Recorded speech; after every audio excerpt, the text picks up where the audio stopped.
Hey everybody, it's MedTech67 again. Really wasn't planning on making a video today, but because I haven't had this failure yet on any of the transits, we don't even know indeed what the failure is yet, but we are in the process of diagnosing. We decided to crack out the camera and drag you guys along. Hopefully you enjoy it. Maybe it'll be useful for some people out there. So let's just run you down with what it was doing. The oil pressure light was coming on at idle. It would just kick on when it was idling, only when the oil got hot. When it was cold and had been sitting for a little bit, it didn't have that problem at all. But after it got hot and you let it idle in traffic or anything like that, it was parked, oil pressure light would come on, you goose the throttle a little bit and it'd go away. Well, on these systems for the Transit and the 3.7 and the 3.5, they don't actually have a pressure transducer, they just have an oil pressure switch. In fact, I've got the old oil pressure switch right here, and it's already kind of telling me a lot by what I'm seeing on it, but I don't want to assume yet, but I've got a gut feeling here. But it's just a one wire, and you can see that little gasket that's from that weather pack is not supposed to be in there. That's because oil has been coming out and around this. The way these little sensors work, it's really simple. You have a pressure diaphragm in there, and you got a spring against it. And when the pressure is high enough, it pushes against that spring, it releases the contact, and the oil pressure light goes out. If the pressure goes away, spring pushes the contact forward, oil pressure light comes on. Well, the thing is they've got to have no pressure on the back side and pressure on the front side. Well, when that little diaphragm goes bad, generates a hole or the edges leak, thank you DuPont, if any of that happens, then the oil can make its way past the diaphragm and start leaking out of it. We've seen oil leaking down the oil filter, and this guy is mounted right on the oil cooler housing, which your oil filter bolts to. So all of this is leading me to believe that all we have here is a blown diaphragm because, well, the engine isn't chowdered to shit, although she's kind of noisy, which is the only thing that makes me kind of nervous. It's a little bit noisy for an EcoBoost, but I mean, the way they get driven, it doesn't surprise me. But I have a feeling we're going to see actual oil pressure when we start it up, because if we didn't, these finicky little engines would have torn themselves apart a lot quicker if they did not have enough oil pressure. So what we had to do was, pan down here and see this, we went ahead and removed the headlight to give us a lot more access, and we did have to remove the two charge air tubes going to the turbo just to be able to get to it. There's this little covered insulator that slides over this guy to protect it from the heat from the exhaust manifold. You got to pull that guy back. Well, you can't even do that with those two pipes in your way. I'm sure somebody with skinnier sausages than me can probably do it, but it was just not possible for me. So I had to remove the turbo pipes going to it, and this is going to be kind of sketch because we're going to start it up without it on there. But that's what you got to do to be able to get to it. And we've plugged in a Tyler's Matco oil pressure gauge here, which I really need to get. I keep forgetting to buy this damn thing. We'll give you the part number on that in the video. The reason why we didn't show you all this is because it's a big old pain in the butt. In the process, you can see the coolant here. This little line that I've told you guys about, yeah, well, she just snapped. Here, I'll show you. This stuff gets super brittle. I've shown this in my previous videos. This stuff just gets super brittle, and you put a little bit of pressure on it, snap. And it was sitting right here, and I pushed up against it with my arm, cracked, coolant went everywhere. There were words that were not monetizable, so we just decided to get this far where we could hook up the oil pressure gauge and start it up and see what it does. Now we're going to get codes because I have the crankcase pressure sensor here unplugged, so we're going to get an open circuit code for that. So I don't know what kind of codes we're getting, but we're going to get some. But we need to be able to start it, and I don't want to put all that back together if we indeed don't have oil pressure. So I'm going to go crank her up, and cross your fingers, everybody, that I didn't forget anything. Clear, bro. Clear.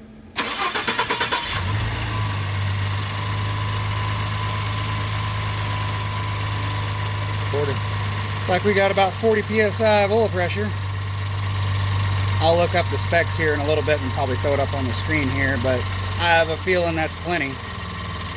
It's just idling down now. Let's see what she drops down to. Usually these guys, because this looks just like the one that's on the V10s, like my Excursion had. I had this exact same problem on my Excursion, and I've seen it on plenty of the 5.4s. These little guys click on at 5 psi. Anything less than 5 psi, it turns on. And as you can see, we've got well above 5 psi. And it's hot right now. Trust me, we've been covered in hot coolant for a hot minute. So, let's see. Damn, Tyler. It says transmission pressure. Oh, wrong one. I can't measure oil pressure. God dang. This is what I get when I borrow tools. Oil. Alright, so we'll let it sit there for a little bit. While that thing sits, I'm going to go look up the spec on what they want to see for oil pressure at idle. Right, so we've been letting it run for a little bit. Our engine oil is just a little over 150 degrees. Around 180 to 200 is hot. But sitting here idling, I don't think we're going to get much above 150. Right now at idle, we're hovering at 20 psi. We looked up the spec for it.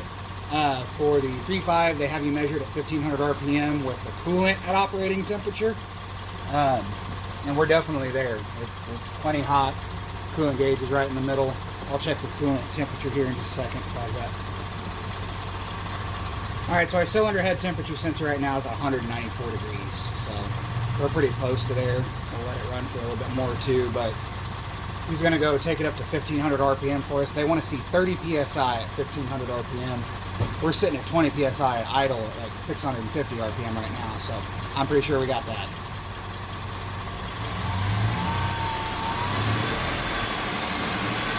That's 1500?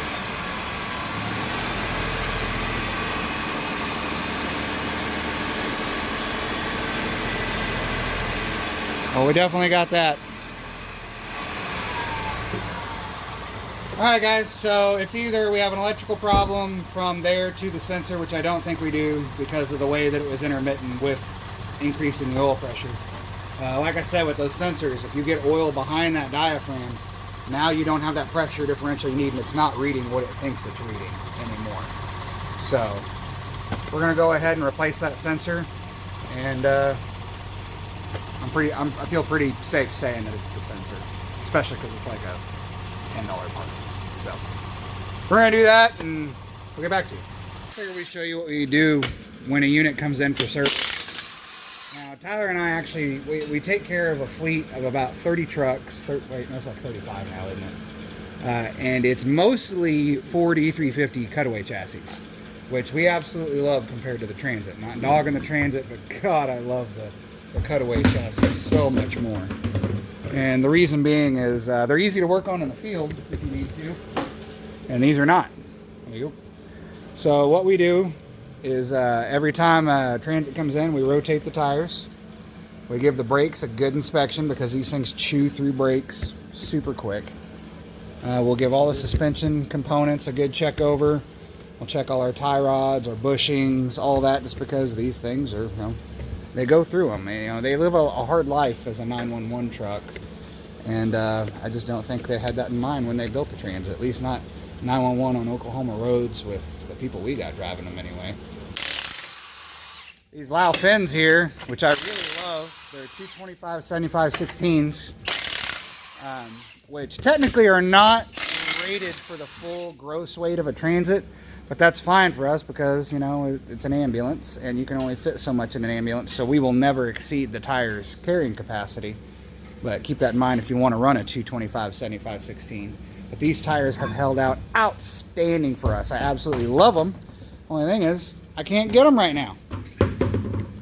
There you go. So we're going to take a look at these back brakes. It's not uncommon to have one side look great and the other side be metal on metal or really close. As you can see by the new bolts and everything, this thing just got brakes recently, not too long ago. How good they look? About half. Half? Gotcha. Normally we'd stick in some, in a dealership situation, we'd stick in some feeler gauges or something like that to measure how much thickness we have left, but we're so familiar with these brakes, we know how much they have left. We don't need to put in one of those brake thickness feeler gauges just to see how much life we have left in it. That's weird, me getting to play cameraman and somebody else in front of the camera. Right. Kind of like this. Gonna be a director next. Well, Spielberg, eat your heart out. We look good on this side? Yep, same. Cool. No brake jobs today. Yeah. That's all Tyler and I have been doing this week is brake jobs and tires. 18 tires. 18 tires this week, yeah. Alright, so we got it back down on the ground. We changed the oil in it real quick, rotated, balanced the tires, did a brake inspection, documented the brake condition, all that good stuff. So it did cool down a little bit. So our sensors just showed up. Since it's got, you know, room temperature oil in it, we're heating it up right now. That way when I put the sensor in, I can make sure that it doesn't still have the issue at the same operational temp that it did before. So basically I'm shooting for the same idle pressure that I saw before, which is like 22 psi. That's when the oil light would come on. Right now we're 24 and a half, 25 psi, so I'm just letting it heat soak for a little bit longer, get hotter. That way I know when I put in that new sensor and I confirm the fix that I'm not seeing anything erroneous. Alright, as you can see, we're up to operating temp now.